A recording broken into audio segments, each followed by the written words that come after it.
E hoje eu quero iniciar uma série que se chama Colocando Minha Vida em Ordem. Colocando Minha Vida em Ordem. E são 4 mensagens, essa série, e a primeira delas fala sobre vencendo a ansiedade. Então, muito prazer, eu sou Mário Franco, casado com Dona Michele Franco, pai de Dona Sara, Isaac, e estamos esperando o Israel. A lotação do carro agora está completa, viu? Quem tinha esperança de pegar carona, não tem mais. Então, vencendo a ansiedade.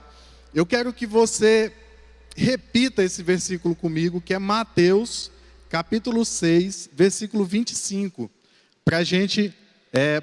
Pode deixar o slide aí no telão? Mateus 6, 25 diz assim: Disse Jesus, portanto eu lhes digo, não se preocupem com sua própria vida. Vamos ler todo mundo junto? Disse Jesus.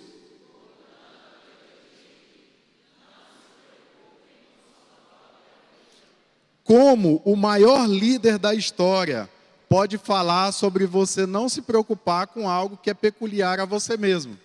Como ele pode falar para você não se preocupar com a sua própria vida? Esse é no Novo Testamento. No Antigo Testamento, em Eclesiastes 11:10, diz assim: afaste do coração a ansiedade. Você pode repetir também? Afaste do coração a ansiedade. Pergunta para a pessoa que está aí do seu lado: você é ansioso? Mas pergunta de leve: você é ansioso? Faz uma pergunta diferente, porque às vezes a pessoa não é ansiosa, mas você fala assim: você tem lapsos de ansiedade? Ó, uma palavra bonita. Você tem lapsos de ansiedade? Talvez a pessoa não tenha problema com ansiedade. Ela tem áreas em que ela é ansiosa. Pergunta para ela assim: existe alguma área da sua vida que te traz mais ansiedade? Pergunta aí para a pessoa. Pergunta aí para o seu vizinho.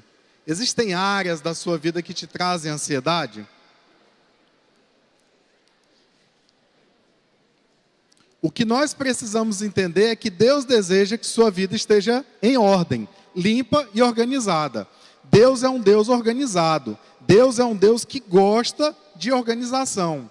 Deus, ele não é controlador, é diferente. Tem gente que fala assim: eu sou organizado, irmão. Não, você não é organizado. Você é controlador. Organizado é diferente. A igreja de Colosso, inclusive, recebeu um elogio do apóstolo, dizendo assim, Colossenses 2,5: me alegro em ver como estão vivendo em ordem. Ou seja, e como está firme a fé que vocês têm em Cristo. Então, o apóstolo está falando justamente que ele está feliz. Por quê? Porque uma vida em ordem firma e ajuda a nossa fé. Você já percebeu que a pessoa chega na igreja toda desorganizada?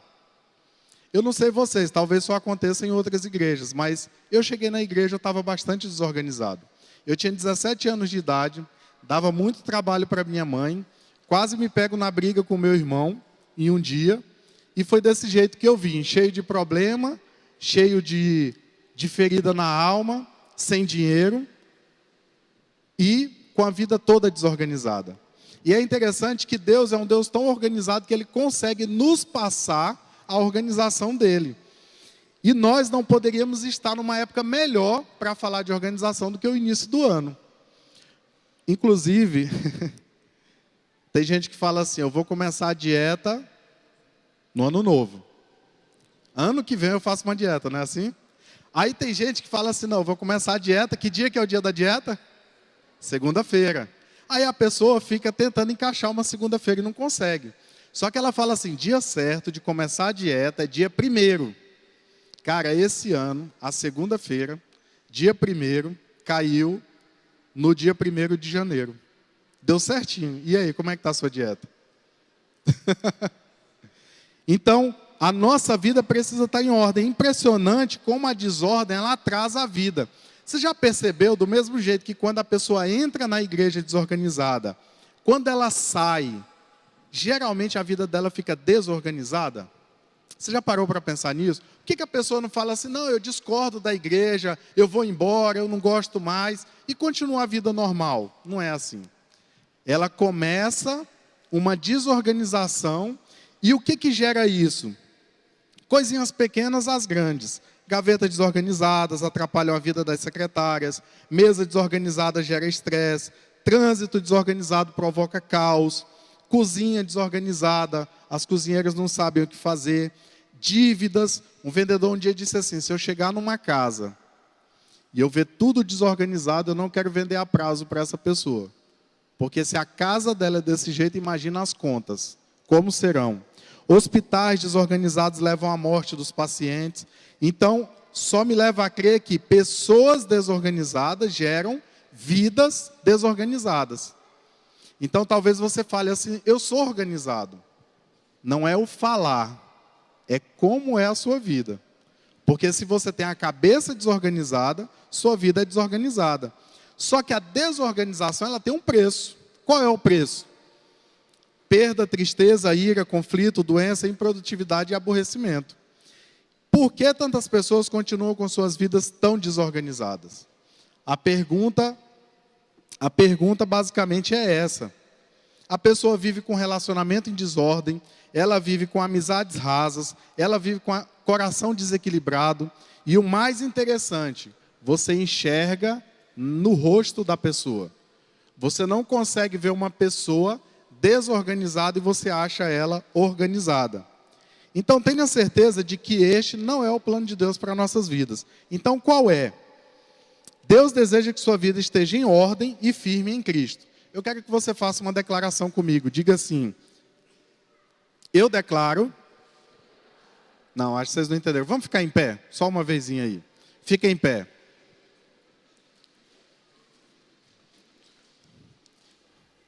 Diga assim, eu declaro... Não, mais forte. Eu declaro Jesus como Senhor da minha vida e lanço sobre Ele toda a ansiedade. Eu declaro que Jesus vai me ajudar a organizar todas as áreas da minha vida em 2018. Foi um bom ensaio. Vamos falar mais uma vez? Eu declaro Jesus como Senhor da minha vida e lanço sobre Ele toda a minha ansiedade. Eu declaro que Jesus vai me ajudar a organizar todas as áreas da minha vida. Amém. Uma salva de palmas para o Senhor Jesus. Pode se assentar. Eu tenho que te fazer uma pergunta. O que você ganha com uma vida organizada e o que você ganha com uma vida desorganizada? Tudo que você vai adquirir, você pergunta quanto custa. Você já percebeu isso? Quando você vai fazer algo, quando alguém te propõe alguma coisa, o que está na sua cabeça é quanto custa. E quanto custa tem a ver também quanto eu vou ganhar. Você já viu a diferença do empreendedor para os demais? As pessoas, quando você oferece um produto, ela pensa assim, quanto custa? O empreendedor não. Ele pergunta, quanto eu vou ganhar com isso? E aí, você precisa colocar a sua vida em ordem para que você tenha uma vida organizada e os frutos dessa vida organizada. Quais são as duas áreas da sua vida? A vida interior, coloca lá no telão a vida interior, o seu eu, suas emoções, sentimentos, pensamentos, dúvidas, questionamentos, traumas, dores, alegrias, tristezas, medos e sonhos. Deixa eu te explicar um negócio sobre vida interior. Tem gente que fala assim, o meu problema é o meu cônjuge. O meu problema é o meu patrão. O meu problema é o meu emprego. O meu problema é o meu salário. O meu problema é minha mãe. O meu problema são os meus filhos. O meu problema... Não, deixa eu te explicar um negócio. Quando as coisas vão mal fora, algo está errado dentro. Para o crente, isso deveria ser a coisa mais clara possível. Porque quando você começa a arrumar a sua vida, você não começa de fora para dentro. Eu posso colocar uma nova roupa no homem. E ainda assim ele pode continuar o mesmo homem de antes. Mas se eu colocar Jesus dentro do homem, Independente da roupa que ele está usando, ele se torna um novo homem. Então, essa é a sua vida interior. A vida exterior, casamentos, relacionamentos, filhos, trabalho, carreira, saúde. Então, Deus deseja ver sua vida exterior organizada, mas ela tem que começar de dentro. Ela começa de dentro para fora. Você não estará bem fora se não estiver bem dentro. E o que está fora revela o que está dentro. Você conhece um pé de manga como? Quando você vê a manga lá, não é? Minha mãe está aqui hoje, inclusive. Minha mãe, ela mostra uma árvore assim, ela fala, você sabe o que é aquilo? Eu falo, não faço ideia. Se o fruto estiver pendurado lá, aí eu sei. Aí é fácil, né? Mas se não tiver... Mas quando o fruto está lá, você tem certeza. No pé de manga vai ter manga. Não é assim? Eu não preciso ir lá e ver a raiz para ver que teve um carocinho de manga plantado para nascer aquele pé de manga. Porque eu estou vendo o fruto. Assim a nossa vida exterior. A alegria do coração transparece no rosto. A alegria do coração transparece no rosto. Você não consegue simular. Já percebeu? E eu sei que alguns vão se identificar, mas que às vezes você está muito triste e você tenta sorrir. Já percebeu tanto que é difícil? É ou não é? Ou sou só eu que sinto essa dificuldade? É difícil, não é? Você transparece o fora pelo que está dentro. É difícil sorrir quando você está triste. E sabe quem reconhece? Só Deus e um grande amigo. É incrível quando você está triste e a pessoa diz assim, você não está bem. Fala, mas eu estou sorrindo, eu estou brincando. Você reconhece uma pessoa pela expressão facial, se ela é tranquila ou ansiosa. Então, como que eu faço para vencer a desordem gerada pela ansiedade? Todo milagre de Deus começa pelo ensino. Se você não quiser aprender, você não tem como experimentar o milagre de Deus. Porque Deus não chega simplesmente e faz o milagre. Ele te ensina como Ele é. Ele se apresenta para você e depois Ele começa a ensinar você pela palavra. Você começa a pensar em como a sua vida é fora e os resultados que geram. Amém? Eu quero pedir para você abrir a sua Bíblia, Mateus capítulo 6, vou pedir para colocar no telão, Mateus capítulo 6, a partir do versículo 25. Eu quero ler um trecho da palavra com você, Mateus capítulo 6, do 25, a gente vai ler até o versículo 34. E eu quero que você entenda como vencer a desordem gerada pela ansiedade. Pode jogar aí no telão, Mateus capítulo 6, versículo 25. Jesus disse assim, portanto eu lhes digo, não se preocupem com sua própria vida, quanto ao que comer ou beber, com seu próprio corpo quanto ao que vestir. Não é a vida mais importante que a comida e o corpo mais importante que a roupa? 26 diz assim, observem as aves do céu, não semeiam, nem colhem, nem armazenam em celeiros, contudo o Pai Celestial as alimenta. Não tem vocês muito mais valor do que elas? Quem de vocês, por mais que se preocupe, pode acrescentar uma hora que seja a sua vida? Por que vocês se preocupam com roupas? Vejam como crescem os lírios do campo. Eles não trabalham, nem tecem.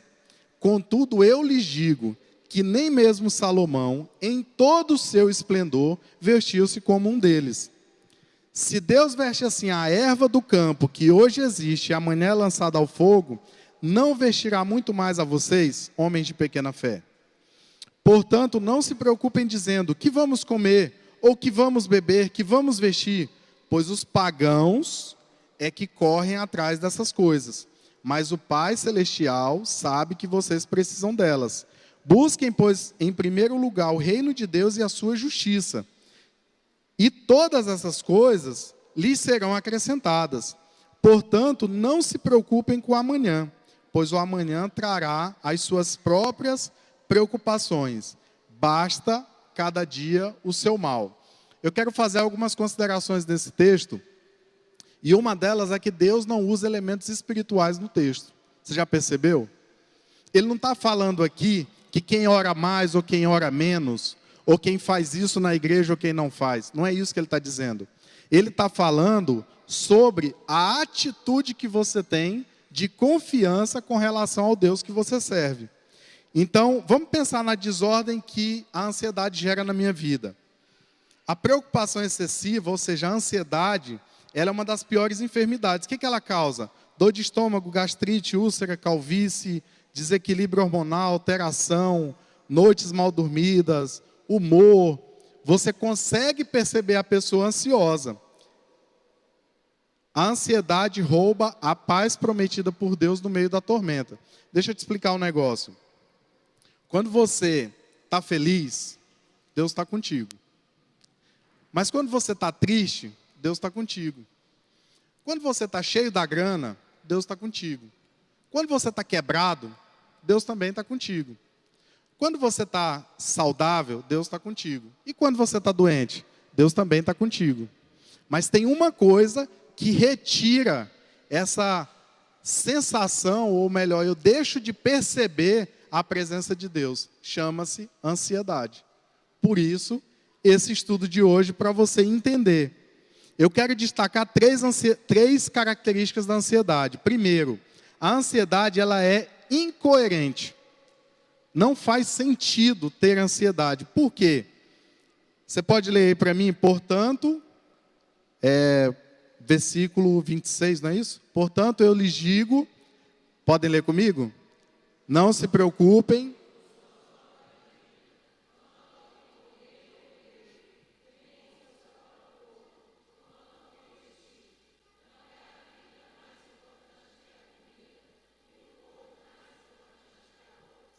Então, eu preciso que você entenda o seguinte. Quando eu tinha 11 anos de idade, nós fomos a uma reunião na minha escola. E aí eu falei assim para minha mãe, mãe, eu tenho um objetivo. 11 anos foi mais ou menos, eu tinha 11 anos, então tem quantos anos? Tem uns 10 anos mais ou menos. E eu estava voltando dessa reunião de pais, e a gente conversando, eu falei assim, mãe, eu quero ter um salário de R$ 500 por mês. Isso na época era um valor altíssimo, né? Eu acho que o salário ainda não era nem R$ 70. Então, aí minha mãe, muito sabiamente, falou assim, olha, meu filho, quando você tiver um salário de R$ 500, você vai ter algumas demandas a mais do que o que você tem hoje. Então, o que você vai precisar comprar não vai ser mais R$ 10, R$ 15. Vai ser 100, 200, 300. Mas eu fiquei com aquilo na cabeça. E aí eu cresci, fiz a minha decisão com 17 anos de idade. Mais ou menos 2 ou 3 anos depois, eu fui para Jocum fazer o curso da ETED, no campo missionário. Passei 6 meses na Jocum.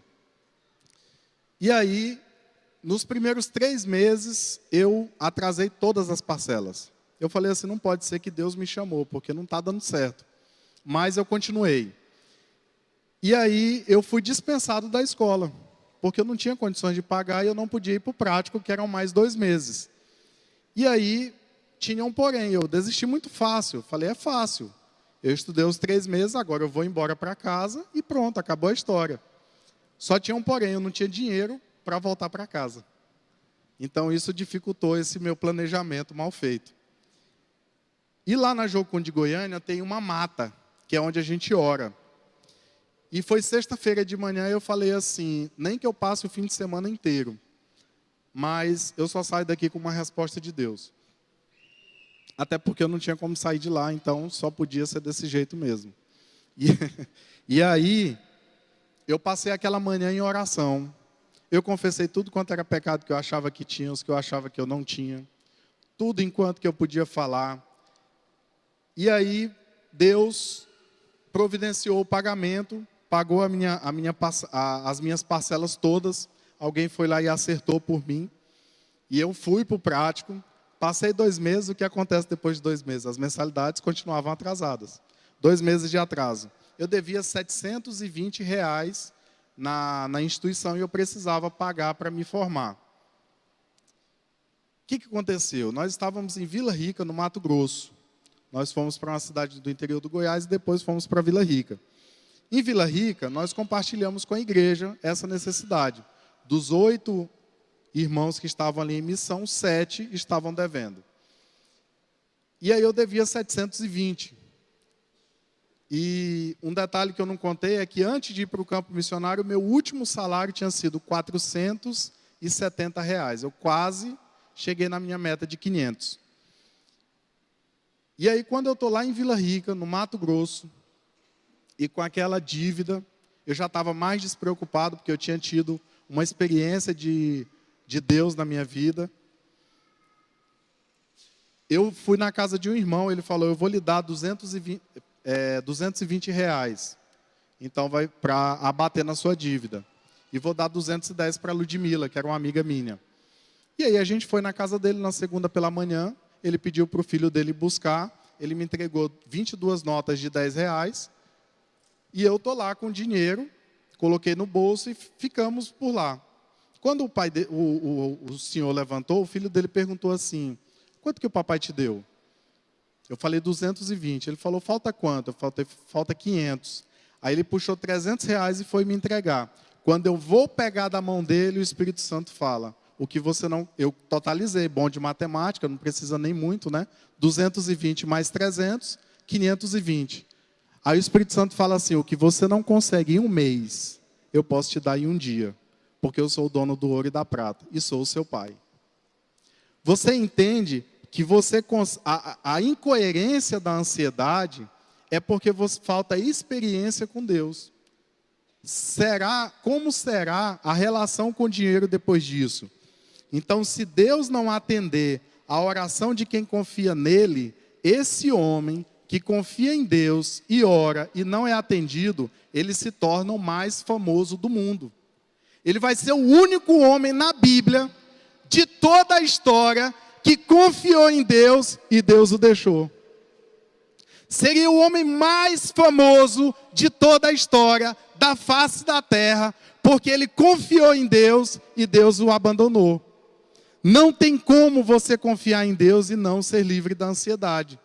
Mas a ansiedade também ela é irracional. Por que ela é irracional? Olha o que diz aí. Observem as aves do céu. Olha só, Jesus está andando com os discípulos, e ele está falando sobre essas coisas, e ele está usando elementos naturais, e provavelmente eles estão no lugar aberto, boa parte dos sermões de Jesus são em lugares abertos, e ele começa a falar, olha, observe as aves do céu. Tem algumas coisas que elas precisam fazer para sobreviver, segundo a nossa mentalidade, não a dela. Ela precisa colher e armazenar em celeiro, e ela não faz isso. Mas veja, ela não morre de fome. Porque o Pai Celestial alimenta cada uma delas. Quando eu fui comprar, quando minha esposa ficou grávida, a gente tinha menos de um ano de casado, e minha esposa ficou grávida. Falou, agora não dá para a gente morar onde a gente está morando, eu preciso de um lugar maior. Então, com 1 ano e meio de casado, minha filha iria nascer. E a gente procura casa e não encontra. E aí, encontramos um apartamento, mais ou menos no preço que a gente poderia. E aí eu fui conversar com a moça, nunca tinha visto ela na vida. E eu falo assim, Deus, o Senhor precisa me ajudar porque eu preciso de uma casa. E eu coloquei sobre ele a minha ansiedade. E ela falou assim, o apartamento custa R$ 78 mil. E sabe quando você faz aquela cara de rico? Faz aquela cara de rico assim, como se tivesse grana, entendeu? Como se 78 mil fosse um negócio assim, que está ali no banco, entendeu? Aí ela falou assim, você precisa dar 11 mil de sinal.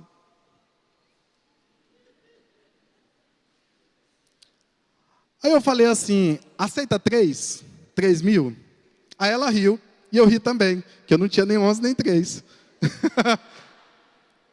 Aí ela parou, pensou um pouquinho, só tinha 2 apartamentos restantes, ela falou, aceita. Eu falei, no cheque, para 30 dias.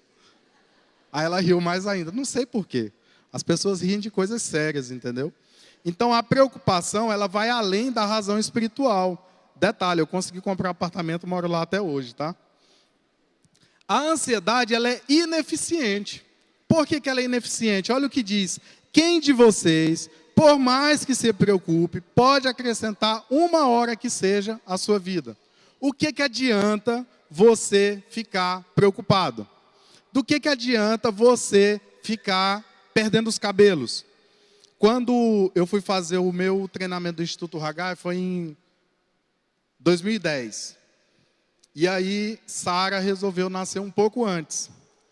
E aí, imagina só, eu estou 4 horas da tarde no centro de Fortaleza, ia pegar o avião 6 horas da tarde, e ia chegar aqui só lá pela meia-noite, 1h da manhã. Era naquele tempo que você pegava um voo, você conhecia tudo quanto era capital ao redor. Você ia Goiânia, Palmas, Brasília, tudo quanto é lugar aí.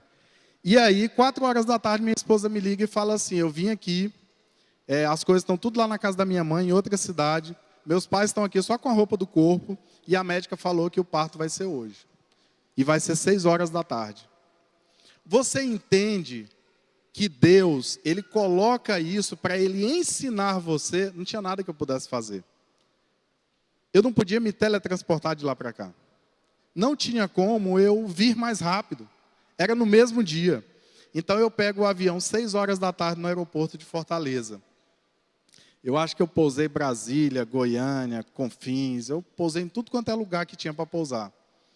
E aí imagina eu saber que 6 horas da tarde, aquela hora, minha esposa estava sendo operada para ter a nossa filha. E aí você começa a entender, não adianta. Você pode ser ansioso, mas ela é ineficiente, não adianta nada.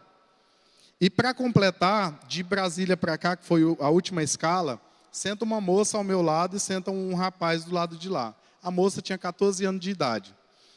E ela começa a evangelizar o rapaz. Só que de um jeito diferente. Imagina, eu estava vindo de um treinamento, que eu estava sendo agora o ninja em evangelismo. Mas como é que a minha cabeça está? Lá em Palmas. E a moça, 14 anos de idade, ela começou a falar uns livros. Sabe aqueles livros que você só olha na prateleira do seu amigo? Porque ele é dessa grossura? Você não lê ele nunca. Você sabe que nunca vai ler? Ela falava assim como se tivesse lido ontem. Não, livro tal, e começou a introduzir o assunto, e começou a conversar, e começou a evangelizar o rapaz. O que o Espírito Santo ministra no meu coração? Você precisa entender que enquanto você cuida da minha obra, eu cuido da sua vida. Você entende como é? A ansiedade, ela é ineficiente, então você precisa desenvolver fé em Deus. Não adianta você desenvolver ferramentas humanas para tentar vencer a ansiedade, tem que ser com a fé em Deus. Se Deus veste assim a erva do campo, que hoje existe, e amanhã é lançada ao fogo, não vestirá muito mais a vocês, homens de pequena fé. O que nos dá fé são as experiências com Deus. Você precisa de fé para viver e morrer. Está escrito, sem fé é impossível agradar a Deus. Você não consegue vencer a ansiedade da vida sem fé. Você não tem ferramentas humanas que consiga fazer você não ter ansiedade. Você precisa aprender a abrir mão das coisas menores. O que são coisas menores? Você precisa abrir mão de coisas pequenas que são peculiares. Por exemplo, aqui diz assim: portanto, não se preocupem dizendo que vamos comer, ou que vamos beber, que vamos vestir. Olha, Deus, Jesus ali, ele está citando 3 necessidades básicas do homem: comer, beber e vestir. Entenda, os meus filhos precisam se preocupar em ir à escola. Eles precisam se preocupar em ser obedientes. Eles precisam se preocupar com o que é dito na casa. Mas eles não precisam se preocupar em comer, beber e vestir. Ele não precisa preocupar se amanhã vai ter. Isso é uma preocupação minha que sou pai. Não é preocupação deles. Quando você se preocupa com isso, você está desconfiando de Deus. Você está dizendo, eu não confio no Senhor nem para as coisas básicas. Eu não confio no Senhor nem para fazer algo simples. Eu sou de Deus e o que Ele tem é meu. Eu já contei outra vez aqui uma história do sanduíche, né? Parece muito comigo que eu gosto de cortar o pão e colocar um monte de coisa dentro, né? Tem uma lanchonete aqui, inclusive, que eu chego lá e falo assim, não, dona Maria, pode colocar o resto do almoço. É um restaurante, ela põe vinagrete, carne assada, linguiça, o que tem lá ela põe. E é interessante que O rapazinho, ele chega numa igreja nova, e aí naquele domingo, em vez da EBD, ia ter um piquenique no parque. E aí ele faz aquele sanduíche que ele tanto gostava, morava sozinho, e ele pensou, eu vou comer o meu sanduíche predileto. E aí ele vai para esse local, só com o sanduíchezinho dele. E aí quando ele está lá, uma família vê que ele está sozinho, o pessoal está se juntando ali e chama ele. O que ele pensa? Vou ter que dividir meu sanduíche. Todo gordinho sabe essa resposta. Todos. Porque ele não pensa no que ele vai ganhar, ele pensa assim, vou ter que dividir o sanduíche. E aí o rapaz vai meio apreensivo, né? Fala, não, eu estou bem por aqui, vou ficar por aqui. Não, venha, venha, venha. Esse pessoal assim, muito insistente, né? E aí ele foi e ficou preocupado, e guardando sanduíche aqui do lado. E aí o pessoal foi abrindo as panelas, as cestas, e comida para todo lado. Ele comeu, comeu, comeu. Quando ele estava farto, ele lembrou do sanduíche. E aí Deus ministra no nosso coração sobre isso. Fala assim, olha, eu não estou te pedindo o seu sanduíche, eu quero te dar um banquete.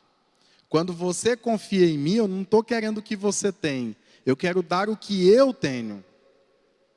Se Deus, na casa dele, colocou ouro para ser o lugar onde você vai pisar, será que ele vai ter preocupação em te dar alguma coisa? Ele deu o filho dele para morrer no seu lugar, será que ele vai te negar alguma coisa? Então a ansiedade, ela tem essas características. Ou você não pode soltar a âncora e velejar ao mesmo tempo. Você não pode dizer que confia em Deus e tentar resolver as coisas. Quando minha filha vem trazer algo para eu consertar, e ela tenta pegar de novo, fala assim, não, peraí, eu vou consertar. E Deus faz a mesma coisa com a gente. Você entrega o problema para Ele, mas depois você vai lá e tenta pegar de volta. E Deus fica olhando, fala assim, não. Ou eu resolvo, ou você resolve. O negócio é que quando a gente entrega para Deus, nós queremos que Ele resolva do nosso jeito, não do jeito dele. Nós queremos que Ele dê uma medida paliativa, um negócio ali rápido. Deus fala assim, não é assim que eu resolvo as coisas. Eu resolvo por completo. Então você não pode soltar a âncora e velejar ao mesmo tempo. Você não consegue velejar num barco com a âncora solta. Você não consegue viver dizendo que depende de Deus. Por quê? Ou você crê, depende e vive, ou você controla, se preocupa e morre. É muito simples. Ou você entrega para Deus a sua ansiedade, ou você não entrega. Não tem outra justificativa. Então você precisa definir suas prioridades. O que está dizendo aí? Vamos ler todos juntos? Busquem, versículo 33. Busquem, pois...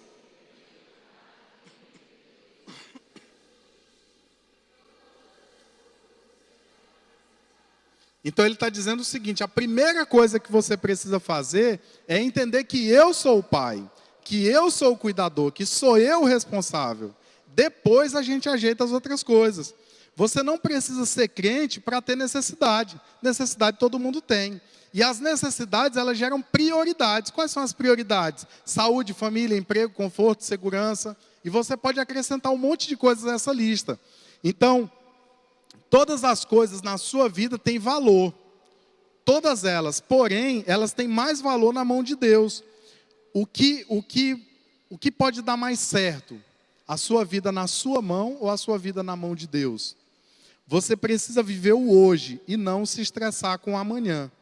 Então, viva o hoje. O que ele está dizendo aí? Olha, não é um líder qualquer que está falando. Ele diz assim, portanto, não se preocupem com o amanhã, pois o amanhã trará as suas próprias preocupações. Basta a cada dia o seu próprio mal. O que ele está dizendo?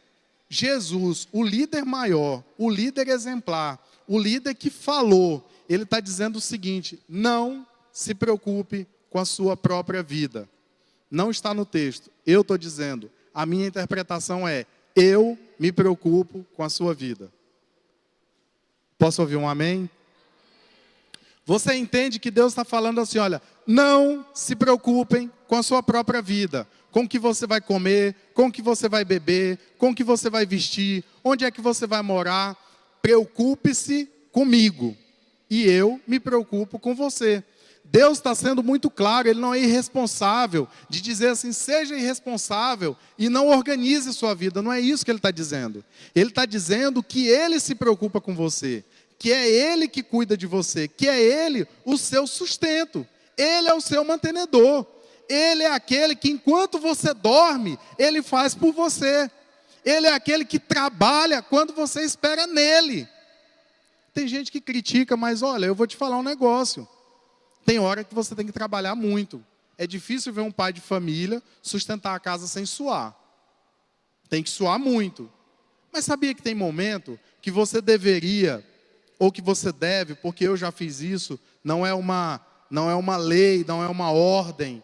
Mas assim, sabia que tem momento que você precisa deitar na rede e balançar um pouco? Já percebeu isso? Trabalhar é bom. Eu trabalho desde 11 anos de idade. Sempre gostei de trabalhar. Suo pra caramba para poder sustentar minha família. Mas tem um momento que você fala assim, Deus, eu estou precisando de algumas coisas que eu poderia comprar com o meu dinheiro. Eu poderia fazer algumas horas extras, eu poderia fazer algo mais. Mas sabe de uma coisa? Eu vou confiar que o Senhor vai me dar. Por isso que não é uma regra, não é uma lei. Mas você já pensou em fazer isso para Deus? Porque parece que Deus é aquele, você enxerga Ele como aquele homem malvado, que você chega para Ele e diz assim, Deus, eu vou entregar minha vida para o Senhor. Aí Ele fala, agora eu vou fazer você se arrepender dessa decisão. Não faz sentido. Se um filho chega para um pai e diz, pai, a partir de hoje eu vou te obedecer. Quantos pais tem aqui? Levantem a mão. Quantos pais tem aqui? O seu filho chega para você e fala assim, a partir de hoje eu vou te obedecer. O que você vai fazer? Você vai dar tudo para esse filho. Você vai fazer o melhor para ele. Assim é Deus. Lembrando que a gente leu antes, Eclesiastes 11:10. Afaste do coração a ansiedade. Afaste do coração a ansiedade. Fala aí para a pessoa que está do seu lado. Pergunta para a pessoa que te falou, de quem é a responsabilidade de afastar a ansiedade do coração? Pergunta aí.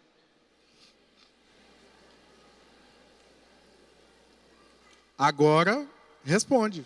De quem é a responsabilidade de afastar a ansiedade do coração? De quem é? É nossa. Senão aí não estava dizendo afaste, estaria dizendo eu afastarei. Não está dizendo isso. Ele está dizendo assim, olha meu filho, afaste do coração a ansiedade, é uma decisão sua. Você pode ser ansioso ou não.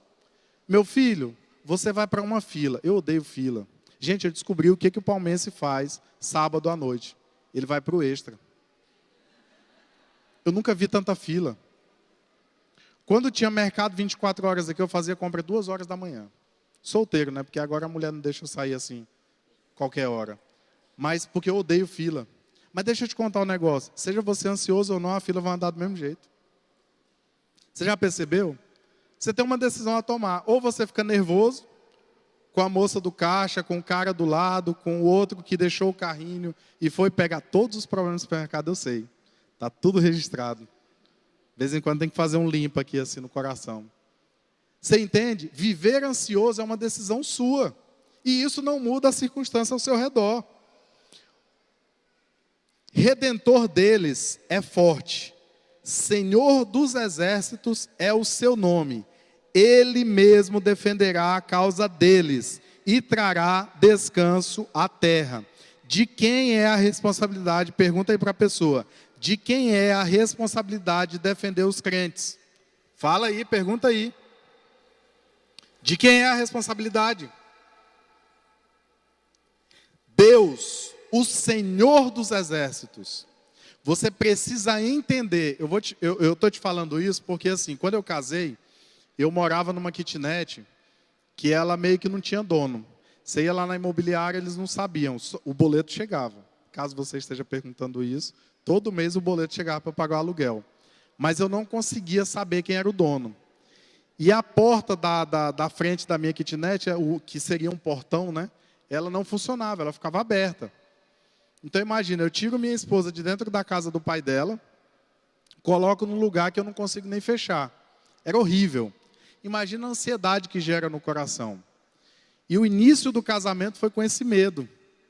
Porque eu saía para trabalhar e ficava com medo de uma hora o telefone tocar e algo ter acontecido. Você sabe o que é Deus ministrar no seu coração, não importa onde você está. Você pode estar numa mansão, você pode estar num forte, você pode estar em qualquer lugar. Deus é o seu defensor. É Ele que te guarda. Nunca aconteceu nada. Nunca ninguém entrou lá, nunca levamos um susto. Eu tinha medo de sair na rua e de repente alguém me assaltar. Alguém roubar meu carro, alguém roubar minha família, meus filhos desaparecerem. O que é isso? Ansiedade. E quando alguém perguntar para você, você fala assim: eu estou aprendendo. Repita comigo: eu estou aprendendo a lançar a minha ansiedade sobre a cruz de Cristo. Porque isso é um aprendizado. Hoje eu saio, eu volto, eu viajo, eu vivo muito melhor. Porque eu me livrei dessa ansiedade. O que é da minha parte é afastar do coração a ansiedade. O que é da parte de Deus é nos defender. Nesse mesmo princípio, você precisa entender que Ele quer defender você e que Ele quer trabalhar através de você. O que acontece com isso? Presta atenção. Você fala assim: gente, eu não sei o que fazer, tem fulano doente, e eu não tenho esse dom de cura, de orar, de... Não, calma, não é desse jeito. Filipenses 2,3 diz assim: porque Deus é o que opera em vós, tanto querer quanto realizar, segundo a sua boa vontade. O que você precisa fazer é simplesmente colocar sobre Ele. Vê alguém doente e ora por ele, não confiando que você vai curar, mas confiando que Deus vai curar. Vê uma situação, ora pela situação. Vê alguém que necessita de algo, não fica pensando assim: eu não sei resolver o problema dessa pessoa. Não é você que vai resolver. Você vai simplesmente invocar o Deus dos céus, que é o Senhor dos exércitos, para vir para a vida dessa pessoa. Eu quero finalizar com 2 João, capítulo 2, versículo 3. Perdão, capítulo 1, versículo 3. Diz assim, vamos ler todo mundo junto? Arrependa-se.